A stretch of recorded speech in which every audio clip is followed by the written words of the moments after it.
anteriormente em Perigos da Alma. O orgulho é tão mortal que já derrubou milhares de servos de Deus.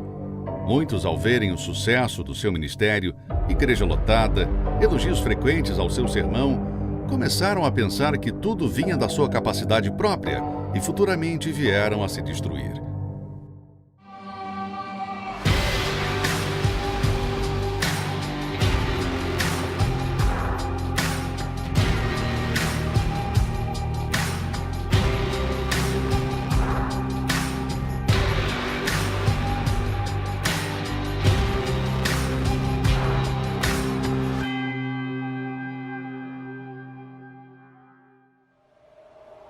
Episódio de hoje: Malícia, o verme espiritual.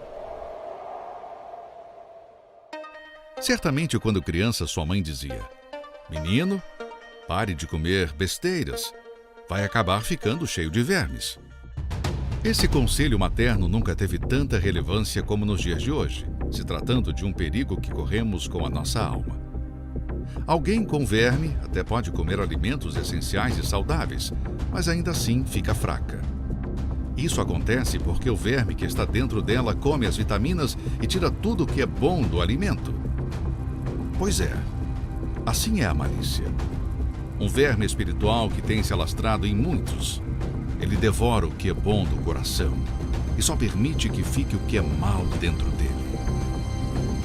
Ele suja seus olhos, suja seus pensamentos, suja sua alma. Assim como o verme é contraído pelo contato com algo contaminado, a malícia entra através de contatos de pessoas que já estão contaminadas. Uma vez portadora, a pessoa passa a ter maus olhos de pessoas da igreja, da obra de Deus. O que antes era algo santo para ela passa a ser impuro.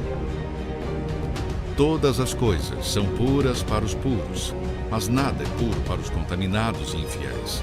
Antes, o seu entendimento e consciência estão contaminados. Nos últimos anos, tem surgido no mundo inteiro um movimento chamado Os Desigrejados. Esses acreditam que não precisam estar inclusos em uma igreja para viver a vida cristã, pois afirmam que o templo do Espírito somos nós. Portanto, não há por que estar numa igreja física. Também alegam terem se decepcionado com a igreja, líderes e pessoas do meio cristão. Essa nova estratégia satânica tem como objetivo convencer de que, mesmo longe da igreja, podemos estar próximos de Deus. Porém, o que encontramos são pessoas magoadas, cheias de ódio e que trabalham sem perceber a serviço do mal para enveredar a outros no mesmo caminho. Alguns, ouvindo esses ensinamentos, acabam saindo e mais tarde, quando se vê, não estão nem na igreja e muito menos com Deus. Se formos analisar a vida de Jesus na Terra, vemos que ele sempre procurava trazer seus discípulos para perto, e quando os designava para missões, não os permitiam irem sozinhos, mas de dois em dois, pois sabia que o risco de caírem nas armadilhas do mal seria maior. Jesus também sabia que no meio dos discípulos havia um traidor, mas isso não o impediu de ajuntá-los. Se ele olhasse para isso, não continuaria sua obra nesse mundo. Imagine, se no meio de 12, um era trevas, o que dirá no meio de 100, 500 ou 1000 pessoas? Aonde tem o ser humano, teremos problemas. É claro que estar dentro da igreja não significa que a pessoa é de Deus, pois muitos estão nela e vivem uma vida contrária às Escrituras Sagradas.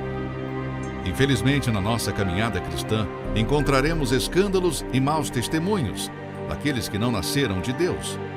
Porém, se os nossos olhos se mantiverem em Jesus e a nossa vida no altar, nada disso nos abalará.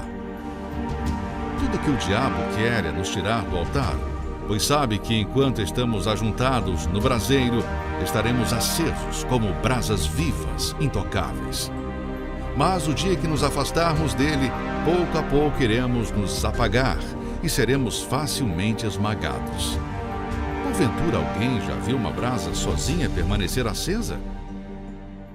Olhar somente para Jesus é o único remédio capaz de combater esse verme, e assim nos conservarmos puros como uma criança. Um dia Deus viu uma Gabriel para visitar Maria e dizer que ela seria mãe de Jesus.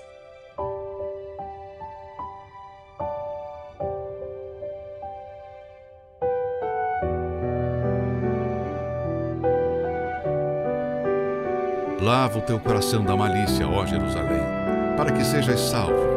Até quando hospedarás contigo os teus maus pensamentos? Que Deus tenha misericórdia de cada um de nós e que mantenha nossos olhos fechados para toda e qualquer malícia. No próximo episódio. A falsa sensação de bem-estar tem levado muitos a caírem neste erro.